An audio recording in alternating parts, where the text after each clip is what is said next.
입니다. 지난주에 우리는 멀지 않은 장래에 엄녀 바벨론의 멸망을 당한다는 예언과 함께 불에 타서 무너지는 바벨론의 멸망을 바라보는 세 부류의 사람들이 애통해하는 모습을 살펴보았습니다.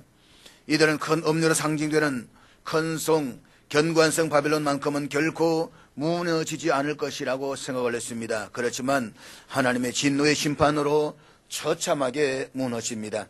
그 비참한 모습을 바라보면서 이들은 울어보기도 하고 티끌을 자기 머리에 뿌리면서 대성통곡을 합니다. 그런데 이들은 큰 성 바벨론의 멸망을 놓고 이렇게 애통해하며 애가를 부른 것은 바벨론의 멸망이 가슴 아파서가 아니라 지금까지 바벨론으로 인해서 누려왔던 것들이 모든 것들이 사라졌기 때문이더라라고 하는 것입니다. 땅의 왕들은 지금까지 엄녀 바벨론이 주는 권세를 가지고 엄행의 잔에 취해서 온갖 쾌락과 사치 속에 살았습니다. 상인들은 큰 성 바벨론의 온갖 사치품들을 내다 팔면서 재물을 쌓았습니다. 그런가 하면 선장과 또 선객들과 선원들과 바다의 노동자로 상징되는 일반인들은 거대한 바벨론을 통해서 자신들의 부를 쌓았습니다. 그런데 그 바벨론이 불에 태워지면서 한순간에 무너짐으로써 자신들의 소망하는 것들이 다 사라졌습니다. 바벨론의 멸망을 해서 자신들의 이익의 소망이 사라졌습니다. 그래서 애통해하며 애가를 부르고 있는 것입니다. 이들 한마디로 철저하게 자기 자신과 물질을 사랑했던 사람들입니다. 그리고 이러한 모습은 주님이 오시기 직전인 마지막 때가 되면 돈을 사랑하는 것과 자기를 사랑하는 현상으로 나타나게 될 것이다 라고 말씀을 했습니다. 다시 말해서 사람들이 하나님과 이웃보다 자기 자신과 돈을 더 사랑하는 그 때를 보게 되면 세상의 마지막이 가까운 줄을 알아야 된다는 것입니다. 하나님의 사람들은 이 세상에 흘러가는 현상들을 바라보면서 지금 이 세상이 어디까지 와 있는가를 분별하고 대비할 수가 있어야만 합니다. 사랑하는 여러분, 자비로우신 하나님은 천년을 하루와 같이 참으시면서 세상 사람들이 회개하고 구원받기를 기다리십니다. 그러나 잊지 마십시오. 하나님은 무한히 참으시는 분은 아니라는 것입니다. 천년 하루같이 기다리시면서 기회를 주시고 돌아오기를 바라시지만 끝까지 회개하지 않으면 마지막에는 심판하십니다. 지금은 인간의 죄악으로 하나님 무서운 진노의 대접이 채워지고 있습니다. 그런데 엄녀 바벨론 상징되는 이 쌍의 죄악의 악취가 하늘에까지 사무쳐서 진노의 대접이 꽉 차게 되면 쏟아버리십니다. 그들은 더 이상 기회가 없습니다. 그것으로 끝입니다. 그때가 오기 전에 엄녀 바벨론이 주는 엄행의 잔에 취해서 죄와 더불어서 나등 걸지 말고 거기에서 나와야 된다는 것입니다.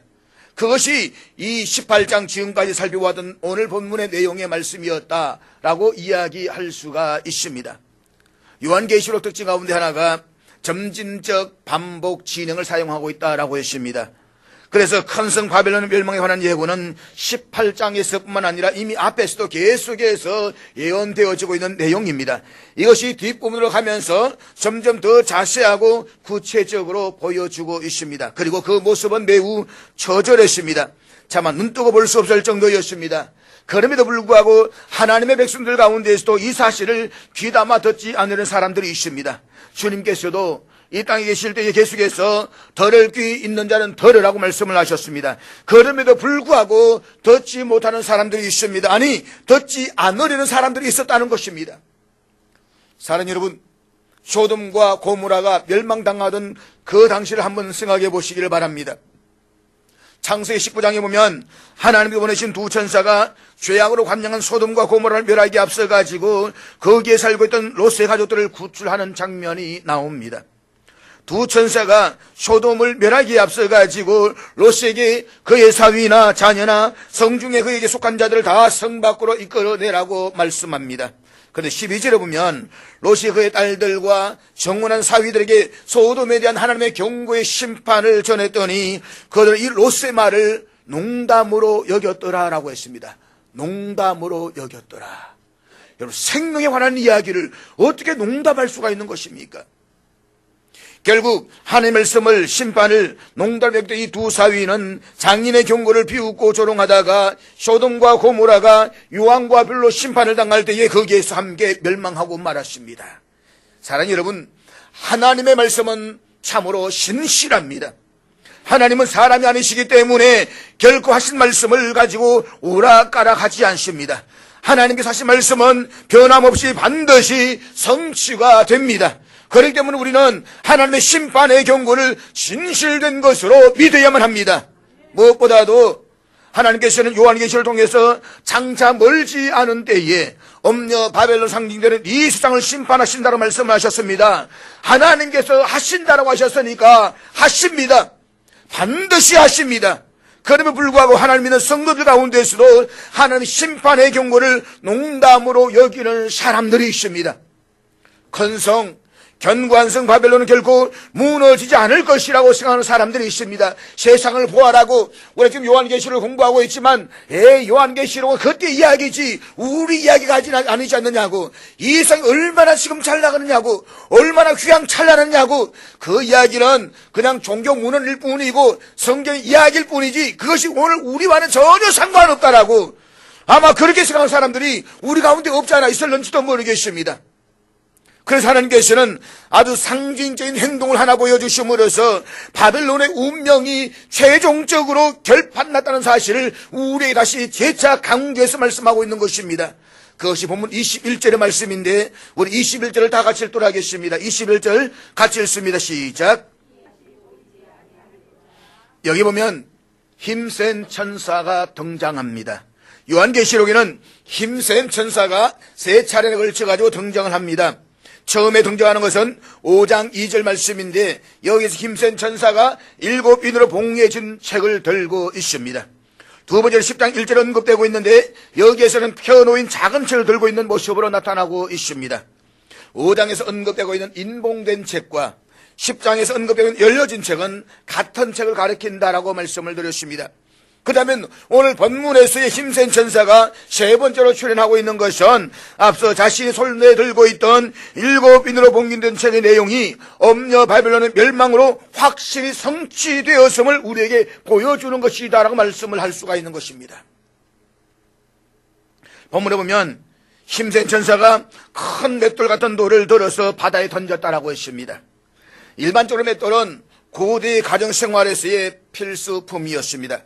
그것으로 곡식을 갈았습니다. 그런데 본문에서 요한이 환상으로 보았던 이 맷돌은 여인들이 가정에서 음식을 만들기 위해 손으로 돌리는 작은 그런 맷돌이 아니었습니다. 앞에 큰 거대한이라는 단어가 동반되고 있습니다. 그러니까 이 맷돌은 소나 나귀가 힘을 써야만 돌릴 수 있는 아주 육중한 무게를 지니는 연자 맷돌을 가리키는 것입니다. 그리고 큰 맷돌 같은 돌을 들어 바다에 던져라는 말씀에서 덜으라는 단어와 던져라는 단어가 부정과거를 사용하고 있습니다.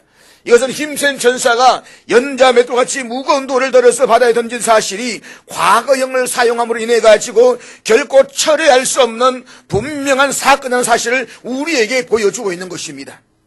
결국 큰 맷돌 같은 돌을 들어서 바다에 던지는 힘센 천사의 행동은 큰성 바벨론 멸망과 밀접한 관련을 가지고 있는 것입니다. 그것이 21절 하반절에서 힘센 천사가 큰 맷돌 같은 바위돌을 들어서 바다에 던짐하는 말에서 확인할 수가 있습니다. 큰성 바벨론이 이같이 비참하게 던져져 결코 다시 보이지 아니하리로다. 다 끝났다는 것입니다. 보이지 않는다는 것입니다. 사랑하는 여러분, 하나님께서는 분명히 엄녀 바벨론 상징되는 이 세상의 멸망에 대해서 말씀을 하십니다.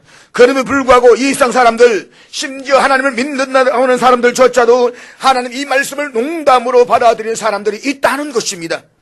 노아의 홍수대를 한번 보십시오.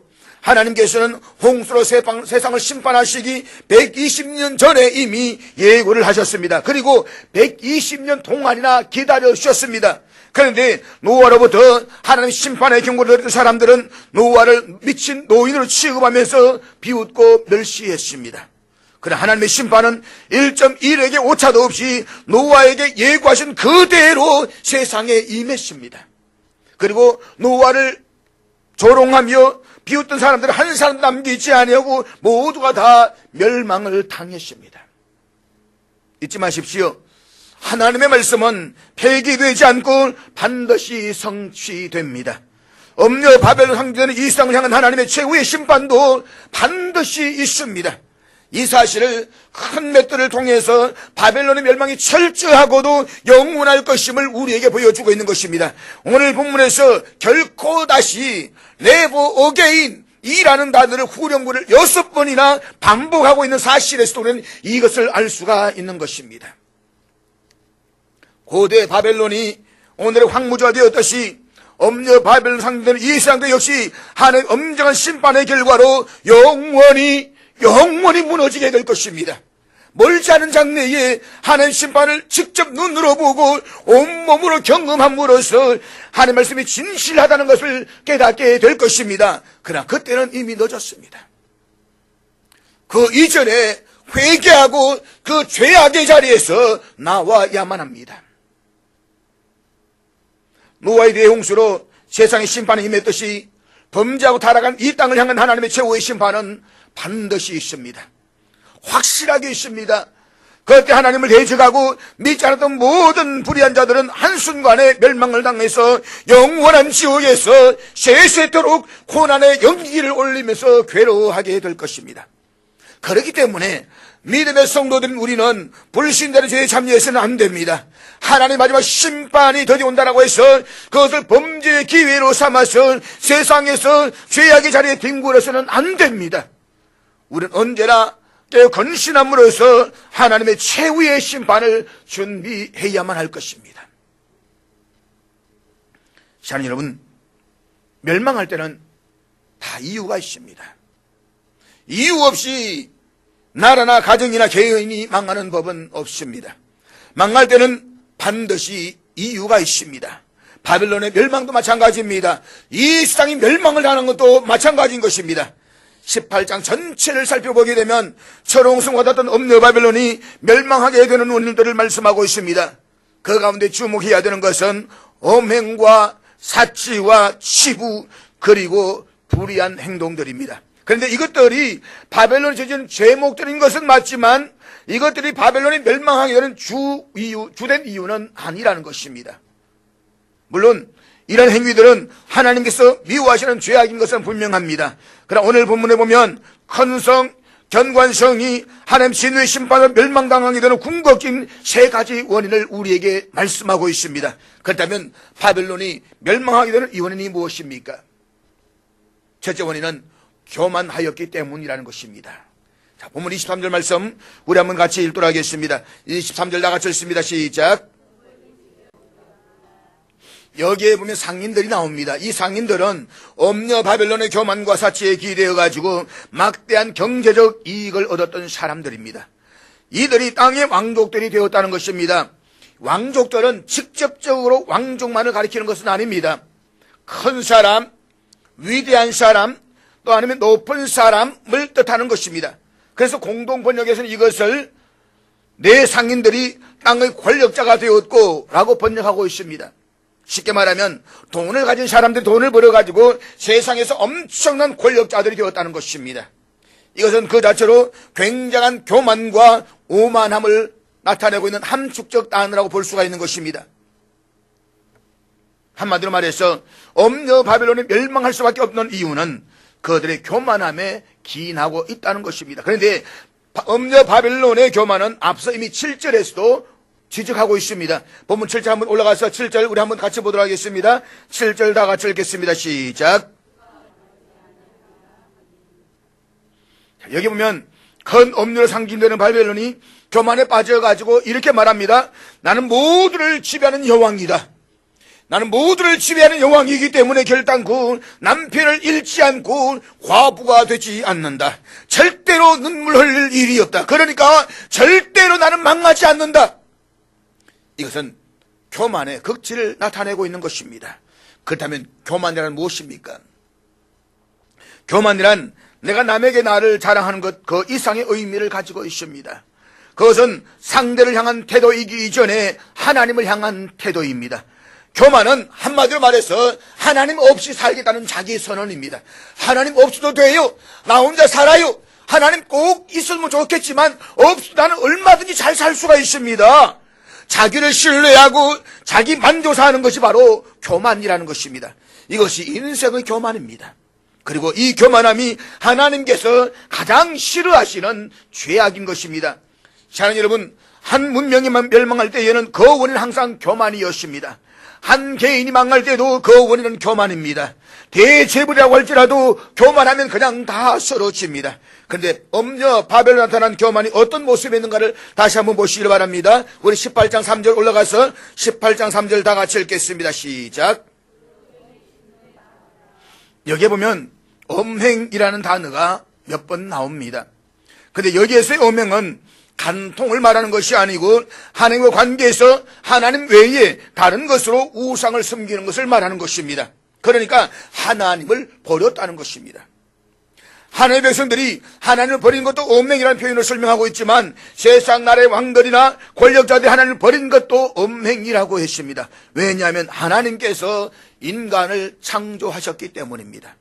창조하신 하나님 마치 남편 같고 피조물인 인간들은 아내와 같습니다. 그런데 그 하나님을 버리는 것이 남편을 버리는 것과 같다는 것입니다. 그래서 하나님을 버리고 하나님과 적대 관계에 들어가면 그것이 전부가 다 엄행이라는 것입니다.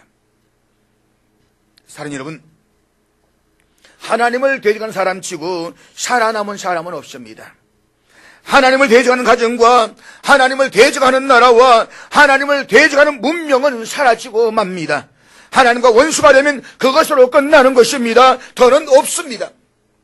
무엇을 좀 안다라고 해서 자신을 아주 대단한 존재인 것처럼 생각하지만 실상은 아무것도 아닙니다. 무엇을 좀 가지고 있다라고 해서 하나님을 대적하고 자신을 최고인 것처럼 행동을 하지만 그것이 바로 엄행이라는 것입니다. 그것이 바로 교만입니다. 그러면 그 인생이 끝나고 마는 것입니다. 하나님 한번 후 하고 불어버리면 다 끝나버리는 것입니다. 그렇기 때문에 일생을 사는 동안에 어떤 역경과 순경을 만나든지 하나님 중심으로 살아가시를 주의 이름으로 축복합니다. 우리 하나님 중심으로 살아야 됩니다. 하나님이 창조하신 우주에는 수많은 은하계들이 있습니다. 우리 태양이라는 은하계보다 더 넓고 더 큰 은하계들이 엄청 많습니다. 학자들은 이 우주 전체에 약 500억 조가 넘는 별들이 있다라고 말합니다. 우리가 숫자 개념이 워낙 뛰어나가지고 웬만해가지고는 충격을 받지를 않아요. 우리가 살고 있는 태양계 은하계만 해도 약 3천억 개가 넘는다라고 말합니다. 사람들은 우리가 살고 있는 이 지구가 대단하다고 생각을 하겠지만 지구의 우주에 나가보면 지구는 한 점에 불과합니다. 과거 아폴로 우주선을 타고 하늘에 올라갔던 비행사가 목사님이 이런 말을 했다고 합니다. 제가 저 위에 올라가서 보니까 지구가 초록색의 눈물 한 방울, 그 한 방울만 합니다. 지구에 올라가서 달나라에서 보니까 이 지구라는 땅이 초록색의 눈물방울 한 방울만 하더라는 것입니다. 초록색의 눈물방울 한 방울만한 지구에서, 그것도 보이지 않는 대한민국에서, 그것도 울산이라는 땅에서 대단한 듯이 우쭐거리겠지만 실상은 아무것도 아닌 것입니다. 하나님께서 꼴보가 이치러가지고 한번 후 하고 불어버리시면 다 끝나버립니다. 한 방에 훅 가는 것입니다. 요즘 먹이다가 한 방에 훅 가는 인간들이 얼마나 많습니까? 그래서 인생은 한순간이라는 것입니다. 잘 되는 것도 한순간이고 망하는 것도 한순간입니다. 내가 못 산다라고 해서 비굴할 필요도 없고 잘 산다라고 해서 꽁일 필요도 없습니다. 하나님이 들어 세우시면 그 순간 잘 사는 것이고 하나님이 그냥 헛되어버리시면 끝나버리는 것입니다.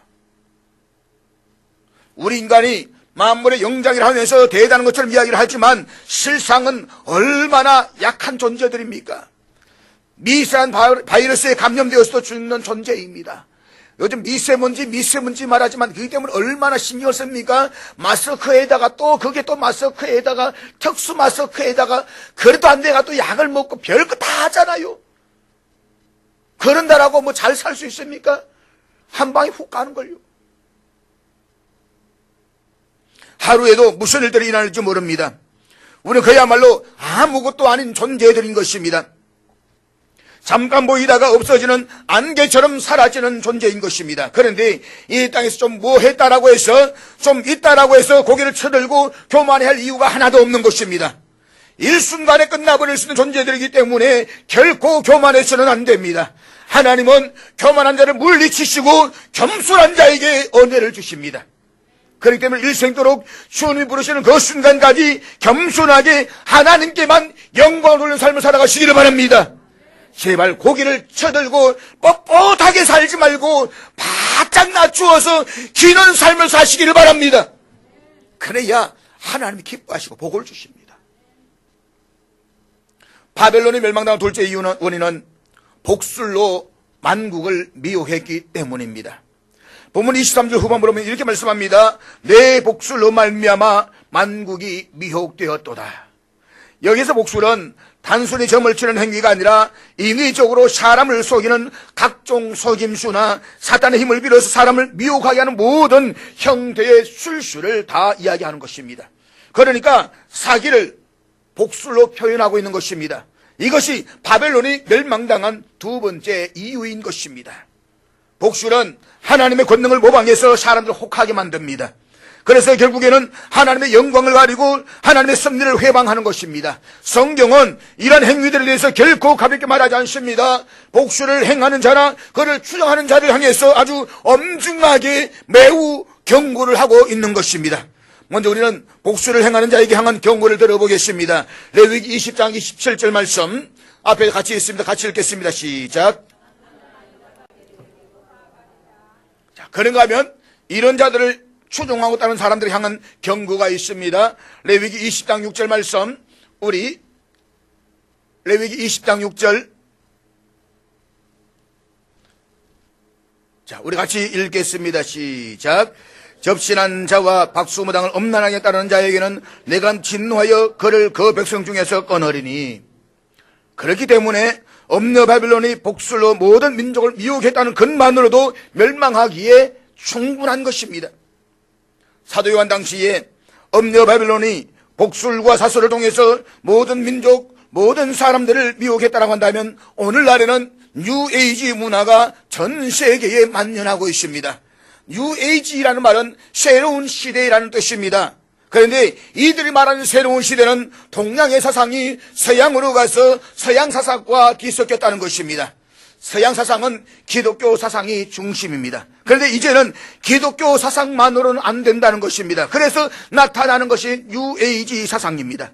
사상적으로 동양과 서양이 서로 하나가 섞이면서 나타나는 현상이 동양의 힌두교가 서양의 기독교와 혼합되어서 나타난다는 것입니다.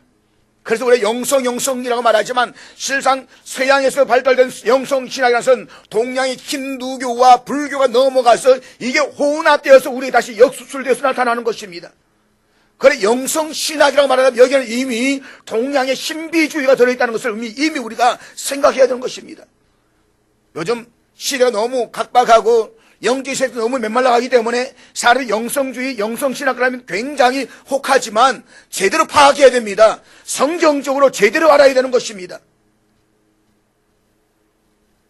특히 동양사상의 핵심은 윤회설 내지는 환생설입니다. 인생은 돌고 돈다는 것입니다. 전생에 어떤 업보를 살았느냐에 따라서 현세에 내가 존재하게 됩니다. 현세에 내가 어떤 업보를 쌓고 살았느냐에 따라 가지고 내세에 내가 존재하는 것입니다. 그래서 현세의 인간이 된 사람들은 내 전생의 대부분 소였다는 것입니다. 그러니까 여러분 다 죄송하지만 소새끼들이었어요. 송아지. 부지런하게 살아가지고 현세에서 사람이 되었다는 것입니다. 그러니까 인생은 계속 돌고 돈다는 것입니다. 그러나 성경은 결코 그렇게 말하지 않습니다. 기독교 신앙에서는 환생을 믿지 않습니다.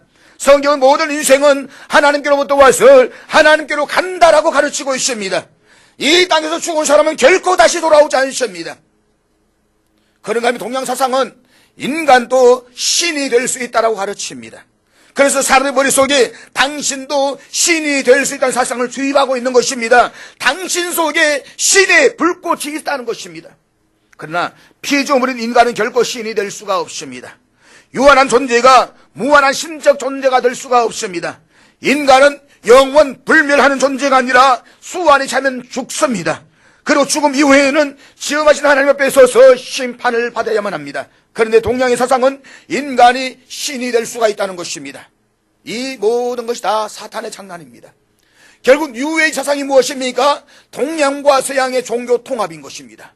종교다원주의. 모든 종교에는 다 구원이 있다. 이 종교 저 종교 다 짬뽕에 섞어버리는 것입니다. 여러분, 기독교에서 다른 그 무엇이 들어오면 기독교는 아닙니다. 기독교는 오직 예수 그리스도로만 구원받습니다. 내가 곧 길이요 진리요 생명이니 나 외에는 구원받을 자가 있다. 없다 말입니다. 없어요. 근데 여기에 부처도 구원이 되고 마호메트도 구원이 되고 공자도 구원이 되고 그러면 이거는 기독교가 아닌 겁니다. 현란한 언어의 장난들, 현란한 사상의 장난에 우리가 넘어가면 안 됩니다. 사탄의 장난인 것입니다. 사탄이 이 세상 사람들의 마음과 생각을 사로잡아서 엉뚱한 곳으로 이끌어가고 있습니다. 지금의 세상은 반기독교적인 문화로 사람들을 미혹하고 있습니다. 강렬한 영상과 압도하는 음향, 그리고 선정적인 그림이나 사진들을 가지고 사람들을 미치게 하고 있습니다. 그렇게 함으로써 사람들의 마음을 피폐하게 해서 조금씩 하나님으로부터 멀어지게 만드는 것입니다. 결국에는 하나님을 대적하고 반대하게 되는 것입니다. 사랑하는 여러분, 복술과 사술과 거짓과 각종 속임수로 무장한 반기독교적 세속 문화가 우리와 우리의 자녀들을 노리고 있습니다. 여기에 빠져들면 처음에는 달콤한 맛을 맛볼 수가 있습니다. 아주 매혹적입니다. 아주 화려합니다. 홍보되는 것입니다. 그러나 마지막은 참혹한 것입니다. 무너지기로 예정된 바벨론이 완전한 멸망을 당할 때에 함께 멸망당하게 되는 것입니다. 그러므로 엄녀 바벨론이 조장하는 반기독교적인 문화가 우리 자신과 우리 사회를 접먹지 못하도록 우리가 깨어 있어야 되는 것입니다. 그리고 멸망의 고통을 당하기 전에 거기에서 나와야만 합니다. 내 백성아, 거기서 나와 그의 죄에 참여하지 말고 그가 받을 재앙들을 받지 말라. 바벨론이 멸망당한 세 번째 원인은 선지자들과 성도들과 이 땅에서 죽임을 당한 모든 이들의 피 때문입니다. 그것이 24절 말씀인데 우리 24절 말씀 다 같이 읽도록 하겠습니다. 같이 읽습니다. 시작. 여기에서 죽임을 당한 모든 자는 20절에서 언급하고 있는 성도들과 사도들과 선지자들을 가리킵니다. 모두가 하나님을 택함받은 사람들이고 하나님으로부터 인정받은 사람들입니다. 그런데 바벨론은 이들을 무시하고 핍박해서 죽였습니다. 바벨론 성 안에는 이들이 죽으면 흘린 피가 가득합니다. 그래, 특별히 본문을 보게 되면 그 성중례라고 해서 엄녀 바벨론 성 내부에 무엇이 있었는가를 주목해서 볼 것을 언년 중에 우리에게 요청하고 있습니다. 그렇다면 바벨론의 내부를 한번 다시 들여다보도록 하겠습니다. 본문 22절 말씀 우리 다 같이 읽겠습니다. 22절입니다. 시작. 여기 보면 과거 거대한 도시 엄녀 바벨론 성 안에는 검은고를 타는 자들과 풍요하는 자들과 통소를 부는 자들의 소리가 있었습니다. 또한 고관 대작들이 주문한 엄청난 물량의 즐거운 비명을 지르는 세공업자들이 있습니다. 거기는 아침마다 흥겹게 콧노래를 부르면서 음식을 장만하는 아녀자들의 맷돌 돌리는 소리가 있습니다. 그리고 23절에 보면 그 성 안에 밤새 흥청거릴 수 있도록 등불빛이 꺼지지 않고 있었으며 도시의 장례를 약속하는 신랑 신부의 호쾌한 웃음소리와 그리고 이들을 축복하는 하객들의 축가 소리가 요란하고 있습니다. 그런데 하나님께서는 이처럼 화려한 도성, 거대한 도성에서 터져나오는 즐거움과 기쁨의 소리가 아니라 그 그늘에서 죽임을 당한 순교자들의 피를 보셨다는 것입니다. 다시 말해서 엄녀 바벨론 성 안에서는 호쾌한 웃음 뒤에 붉은 피가 숨겨져 있었다는 것입니다. 그렇다면 바벨론이 순교자들을 흘리게 한 피가 얼마나 됩니까? 물론 순수하게 양적인 개념으로만 보기는 어렵습니다. 그러나 하나님께서는 본문 6절에서 바벨론의 성도들과 순교자를 핍박당했던 것에 갑절로 갚아주시겠다는 말씀을 하고 있습니다. 따라서 저들이 흘리게 될 피의 양을 살펴보면 순교자의 피가 얼마나 되는지를 짐작해 볼 수가 있습니다. 그랬을 때에 요한계시록 14장 20절 말씀 우리 같이 14장 20절 같이 읽겠습니다. 시작. 성 밖에서 겉털이 밟히니 털에서 피가 나서 말굴레까지 닿았고 1600서다 디온에 퍼졌더라. 여기서 1600서다 디온은 약 320km 거리를 말한다라고 했습니다. 그리고 그 깊이는 말굴레까지라고 해서 약 1.5m 정도를 이야기를 합니다.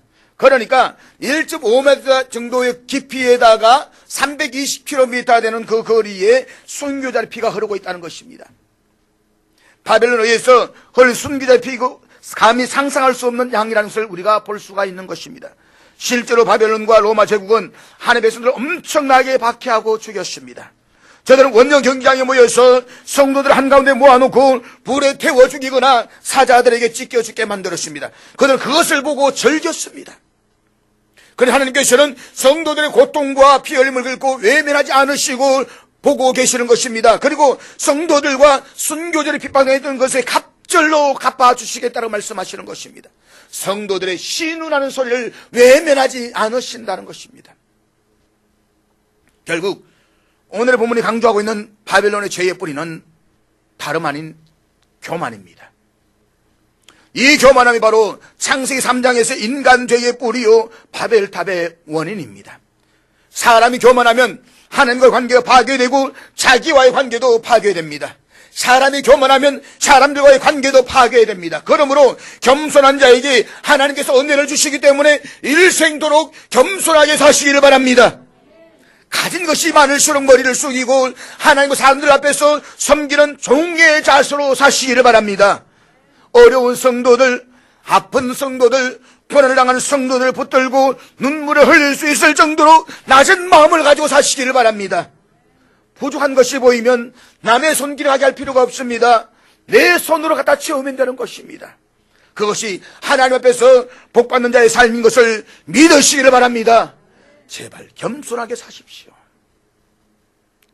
우리 지금까지 요한계시록 18장을 통해서 장차 바벨론 상징되는 이 세상이 멸망하게 된 모습을 살펴보았습니다. 그리고 바벨론이 멸망당할 수밖에 없는 이유에 대해서도 살펴보았습니다. 그렇다면 이런 형상들을 보면서 우리는 이제 어떻게 대처를 해야 할까요? 어떻게 살아야 할까요? 18장 4절 말씀 우리 다같이 보도록 하겠습니다. 18장 4절 다같이 읽겠습니다. 시작. 지난번에 드렸던 말씀입니다. 석주 안에 걸쳐서 계속해서 강조하고 있는 말씀이기도 합니다. 내 백성아 거기서 나와 그의 죄에 참여하지 말고 그가 받을 재앙들을 받지 말라. 여러분 교만한 죄악에 동참하지 마십시오. 교만하면 하나님이 꺾어버리십니다. 여러분 정말 위대한 인물로서 하나님께 꾸준히 영광을 돌리고 싶다라고 한다면 항상 겸손하게 사셔야만 합니다. 언제 어디서든 누구를 만나든 늘 겸손하셔야만 합니다. 그리고 하나님께만 영광을 올려드려야만 합니다. 그래야 하나님께서 그를 계속 붙드셔서 역사하실 줄로 믿습니다. 아무것도 없는 자리에 있던 자를 하나님께서 복을 주셔서 배부르게 하시니까 배부르고 난 후에 교만해지고 하나님을 잊어버리는 것이 이스라엘 백성들의 악순환이었습니다. 여러분들이 이러한 악순환에 빠지면 안 됩니다. 먹을 것을 주셔서 배부르게 하시고 잘 살게 만드시면 그것이 하나님의 은혜인 줄을 알고 일생도록 간증하면서 사시기를 바랍니다. 사랑하는 여러분, 세상의 죄에 동참하지 말고 거기에서 빠져나오시기를 바랍니다. 우물쭈물하지 말고 끊어버릴 것은 당장에 끊어버리십시오. 하나님께서 여러분에게 새 생명을 주셨기 때문에 끊을 수 있도록 힘과 능력을 주시는 것을 믿으시기를 바랍니다. 여러분은 죄악된 세상에서 넉넉히 빠져나올 수가 있습니다. 여러분이 이기지 못하는 죄를 하나님의 은혜로 넉넉히 이길 수가 있습니다. 성령이 여러분과 함께 하십니다. 성사의 하나님께서 임마누엘이 되셔서 여러분과 항상 함께 하시고 동행하심을 믿으시기를 바랍니다. 순종하기만 하면 됩니다. 손 많은 사람에게 주님께서 손을 펴라고 말씀을 하셨습니다. 손이 펴지지도 않았는데 주님께서 손을 펴라고 말씀을 하십니다. 그런데 이 사람이 주님의 말씀에 순종해서 손을 내밀매 손이 펴졌더라고 했습니다. 손이 펴져서 내민 것이 아니라 손을 내미니까 손이 펴졌더라는 것입니다. 이것이 성경의 원리입니다. 여러분, 하나님께서 끊으라는 것을, 제 죄악을 끊으면 하나님께서 끊게 해주실 줄로 믿습니다. 순종하기만 하면 됩니다. 거기에서 나오십시오. 그 길이 나와 내 가정이 망하는 길임을 안다라고 한다면 거기에서 나오십시오. 그리고 손해를 보고 억울해 보여도 하나님의 뜻대로 사십시오. 때가 되면 하나님께서 심판해 주실 것입니다. 하나님이 다 풀어주십니다. 그때 하나님께서 세상 모든 사람 놀라울 정도로 높이 들어 세워주실 것입니다. 그날 그때를 바라보면서 하나님 중심으로 결코 겸손을 잃지 않고 끝까지 인내하며 믿음으로 살아가시기를 주의 이름으로 축복합니다. 기도하겠습니다. 하나님,